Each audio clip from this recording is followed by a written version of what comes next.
ଯେତେବେଳେ ଚାହିଁବେ ସେ ନାରୀ ତୁମକୁ ଦବ। ମିଳନ ପାଇଁ ରାତି ଦିନ ଘରକୁ ଡାକିବ। କେବଳ ଲୁଣ ପାଣି ଏହି ଜାଗାରେ ପକେଇ ଦିଅନ୍ତୁ। ହଁ ଫ୍ରେଣ୍ଡସ୍, ଆଜିର ଏହି ଭିଡ଼ିଓଟିରେ ମୁଁ ଆପଣଙ୍କୁ ଶିଖେଇବି ଆପଣ କିପରି ଲୁଣ ପାଣି ସାହାଯ୍ୟରେ ଝିଅ ପଟେଇ ପାରିବେ। ସୁନ୍ଦରୀ ପଡ଼ିଶା ଘର ଭାଉଜକୁ ପଟେଇ ପାରିବେ। ତାଠାରୁ ନିଜର ମନ ମୁତାବକ କାମ ହାସଲ କରିପାରିବେ। ଏହି ବଶୀକରଣ କରିବା ପାଇଁ ଆପଣଙ୍କୁ କୌଣସି ପ୍ରକାର କଷ୍ଟ କାମ କରିବାକୁ ପଡ଼ିବନି କିମ୍ବା କିଛି ବି ପଇସା ଖର୍ଚ୍ଚ କରିବାକୁ ପଡ଼ିବନି।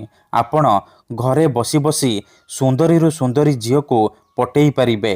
ସୁନ୍ଦରୀ ପଡ଼ିଶା ଘର ଭାଉଜକୁ ପଟେଇ ପାରିବେ। ସିଏ ଆପଣଙ୍କର ସବୁ କଥା ମାନିବ, ଯାହା ଚାହିଁବେ ତାହା କରିବ। କେବଳ ଆପଣଙ୍କୁ ଲୁଣ ପାଣି ଏହି ଜାଗାରେ ଢାଳିବାର ଅଛି। ତାପରେ ଦେଖିବେ ଯେଉଁ ଝିଅ ଆପଣଙ୍କୁ ଭାव ଦେଉନଥିଲା ସେ ଝିଅ ନିଜେ ଆସି ଆପଣଙ୍କ ସହିତ କଥା ହେବ, ଆପଣଙ୍କୁ ଭଲ ପାଉଛି ବୋଲି କହିବ। ଯେଉଁ ବିବାହିତା ନାରୀ ବା ପଡ଼ିଶା ଘର ଭାଉଜକୁ ଆପଣ ଦିନ ରାତି ଭାବୁଛନ୍ତି, ତା ଆଡ଼କୁ ଆକର୍ଷିତ ହେଉଛନ୍ତି, ସେ ନାରୀ ନିଜେ ଫୋନ୍ କରିବ, ହାତ ଧରିକି ରୁମ୍କୁ ଡାକିବ, ଯାହା ଚାହିଁବେ ତାହା କରିବ।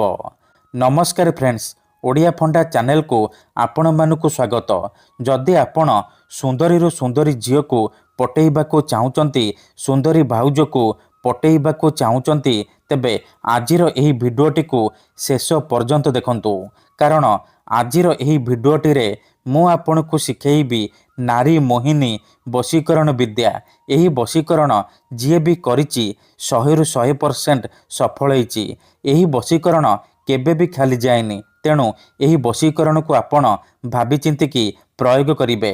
ଯଦି ଆପଣ ସତରେ ସେ ଝିଅକୁ ଭଲ ପାଉଛନ୍ତି, ତେବେ ହିଁ ଆପଣ ଏହି ବଶୀକରଣକୁ ପ୍ରୟୋଗ କରିବେ। ଅନ୍ୟଥା ମନରେ କୌଣସି ଖରାପ ଉଦ୍ଦେଶ୍ୟ କିମ୍ବା କୌଣସି ଖରାପ କାମ ପାଇଁ ଆପଣ ଏହି ବଶୀକରଣକୁ ପ୍ରୟୋଗ କରିବେନି। ଠିକ୍ ଅଛି? କାହିଁକି ନା ଏହି ବଶୀକରଣ ଏତେ ଶକ୍ତିଶାଳୀ କି ଯେଉଁ ଝିଅ ବା ନାରୀ ଉପରେ ଆପଣ ଏହି ବଶୀକରଣକୁ ପ୍ରୟୋଗ କରିଦେବେ, ସିଏ ସେହି ସମୟଠାରୁ ଆପଣଙ୍କର ଗୁଲାମୀ କରିବ, ଆପଣଙ୍କର ଇସାରାରେ ନାଚିବ। ଆପଣ ତାକୁ ଯାହା କହିବେ, ଯେମିତି କହିବେ ସିଏ କରିବ। କୌଣସି ପ୍ରକାର ବାଧା ଦେବ ନାହିଁ। ଏହି ବଶୀକରଣକୁ ପ୍ରୟୋଗ କରି ଆପଣ ଶାଶୁ, ନଣନ୍ଦ, ଦିଅର, ଭାଉଜ କାହାକୁ ବି ପଟେଇ ପାରିବେ। ତାଠାରୁ ନିଜର ମନ ମୁତାବକ କାମ ହାସଲ କରିପାରିବେ। ସୁନ୍ଦରୀରୁ ସୁନ୍ଦରୀ ପଡ଼ିଶା ଘର ଭାଉଜକୁ ମଧ୍ୟ ପଟେଇ ପାରିବେ। କେବଳ ଆପଣଙ୍କୁ ଗୋଟିଏ ଗ୍ଲାସ୍ ଲୁଣ ପାଣି ଏହି ଜାଗାରେ ଢାଳିବାର ଅଛି। ତାପରେ ଦେଖିବେ ଚମତ୍କାର। ଯଦି ଆପଣ କେଉଁ ଝିଅକୁ ମନେ ମନେ ଭଲ ପାଉଛନ୍ତି, କିନ୍ତୁ ଯେତେ ଚେଷ୍ଟା କଲେ ମଧ୍ୟ ତାକୁ ପଟେଇ ପାରୁନାହାନ୍ତି, ତାକୁ ନିଜର ମନ କଥା କହିପାରୁନାହାନ୍ତି, ଆଉ ଆପଣ ଚାହୁଁଛନ୍ତି କି ସେ ଝିଅ ନିଜେ ଆସି ଆପଣଙ୍କୁ ଭଲ ପାଉଛି ବୋଲି କହୁ, ତେବେ ମୋ କଥା ମାନି ଆଜି ଗୋଟିଏ ଗ୍ଲାସ୍ ଲୁଣ ପାଣି ଏହି ଜାଗାରେ ଢାଳି ଦିଅନ୍ତୁ।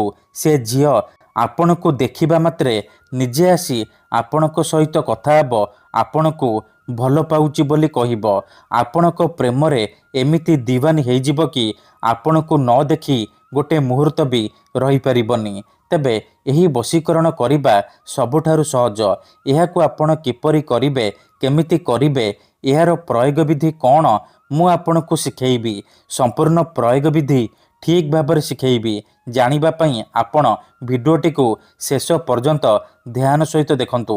ବିଧିଟି ଜାଣିବା ପୂର୍ବରୁ ଯଦି ଆପଣ ଆମ ଚ୍ୟାନେଲକୁ ପ୍ରଥମ ଥର ଆସିଛନ୍ତି, ତେବେ ଦୟାକରି ଚ୍ୟାନେଲକୁ ସବସ୍କ୍ରାଇବ୍ କରି ପାଖରେ ଥିବା ବେଲ୍ ଆଇକନ୍କୁ ମଧ୍ୟ ଦବାଇ ଦିଅନ୍ତୁ, ଯାହାଦ୍ୱାରା ଆମେ ଯେଉଁ ବି ଭିଡ଼ିଓ ଅପଲୋଡ଼ କରିବୁ ସର୍ବପ୍ରଥମେ ଆପଣ ଦେଖିପାରିବେ ଆଉ ତାର ଲାଭ ପାଇପାରିବେ। ମନେ ରଖନ୍ତୁ, ଏହି ବଶୀକରଣ ବିଧିକୁ ଆପଣ କେବଳ ଶୁକ୍ରବାର ଦିନ କରିବେ। ରାତିରେ ଶୋଇବା ପୂର୍ବରୁ କରିବେ। ବିଧିଟି କରିବା ପୂର୍ବରୁ ଭଲ ଭାବରେ ହାତ ଗୋଡ଼ ଧୋଇକି ସଫା ବସ୍ତ୍ର ପିନ୍ଧିକି ଆପଣ ଏହି ବଶୀକରଣ ଆରମ୍ଭ କରିବେ। ପ୍ରଥମେ ଆପଣ କ'ଣ କରିବେ, ଗୋଟିଏ ଗ୍ଲାସ୍ ପାଣି ଆଣିବେ ଆଉ ଅଳ୍ପ ଟିକେ ଲୁଣ ଆଣିବେ। ତାପରେ କୌଣସି ଏକ ଜାଗାରେ ନାଲି ରଙ୍ଗର ଆସନ ପକେଇକି ଚୁପଚାପ ବସି ପଡ଼ିବେ। ତାପରେ ପାଣି ଗ୍ଲାସ୍କୁ ନିଜ ସାମ୍ନାରେ ରଖିବେ। ଆଉ ଯେଉଁ ଲୁଣ ଆଣିଛନ୍ତି ସେ ଲୁଣରୁ ଅଳ୍ପ ଟିକେ ଲୁଣ ଡାହାଣ ହାତରେ ଧରିବେ। ତାପରେ ଆଖି ବନ୍ଦ କରିକି ସେଇ ଝିଅ ବା ନାରୀକୁ ମନରେ ଭାବିବେ, ମନେ ମନେ ଭାବିବେ, ତାର ମୁହଁକୁ ମନେ ମନେ ଭାବିବେ। ତାପରେ ଏହି ମନ୍ତ୍ରକୁ ଗୋଟିଏ ଥର ପଢ଼ିବେ। ଲବଣେ ଶକ୍ତି ଆକର୍ଷଣମ୍ ଆମୁକଂ ତୀବ୍ର ବଶୀଭୂତଂ। ଏହି ମନ୍ତ୍ରକୁ ଆପଣ ଗୋଟିଏ ଥର ପଢ଼ିବେ। ଆମୁକଂ ଜାଗାରେ ସେଇ ଝିଅ ବା ସ୍ତ୍ରୀର ନାମ କହିବେ ଯାହାକୁ ଆପଣ ପଟେଇବାକୁ ଚାହୁଁଛନ୍ତି। ଠିକ୍ ଅଛି। ତାପରେ ଲୁଣକୁ ପାଣି ଗ୍ଲାସରେ ପକାଇଦେବେ। ଏହିପରି ଆପଣ 3 ଥର ଲୁଣ ଧରିବେ, 3 ଥର ମନ୍ତ୍ର ପଢ଼ିବେ। ମନ୍ତ୍ର ପଢ଼ି ସାରିବା ପରେ ଲୁଣକୁ ପାଣି ଗ୍ଲାସରେ ପକାଇଦେବେ। ଏତିକି କରିସାରିବା ପରେ ସେ ପାଣି ଗ୍ଲାସରେ 3 ଥର ଫୁଙ୍କିଦେବେ। ତାପରେ ସେ ପାଣି ଗ୍ଲାସକୁ ଖଟ ତଳେ ରଖିକି ଶୋଇପଡ଼ିବେ। ଯଦି ଆପଣ ଖଟରେ ଶୋଉନାହାନ୍ତି, ତଳେ ଶୋଉଛନ୍ତି, ତେବେ ଆପଣ ସେ ପାଣି ଗ୍ଲାସକୁ ମୁଣ୍ଡ ପାଖରେ ରଖିକି ଶୋଇପଡ଼ିବେ। ସକାଳୁ ଉଠିବା ମାତ୍ରେ ଆପଣ କ'ଣ କରିବେ, ସେ ଲୁଣ ପାଣିର ଗ୍ଲାସକୁ ନେଇକି ନିଜର ଘର ସାମ୍ନାରେ ଢାଳିଦେବେ। ଗ୍ୟାରେଣ୍ଟି ଦେଉଛି ଏହି ବଶୀକରଣ କରିଦିଅନ୍ତୁ, ସେ ଝିଅ ବା ବିବାହିତା ନାରୀ ଆପଣଙ୍କ ପ୍ରେମରେ ଦିୱାନୀ ହେଇଯିବ। ଯାହା ଚାହିଁବେ ତାହା କରିବ। ଧନ୍ୟବାଦ।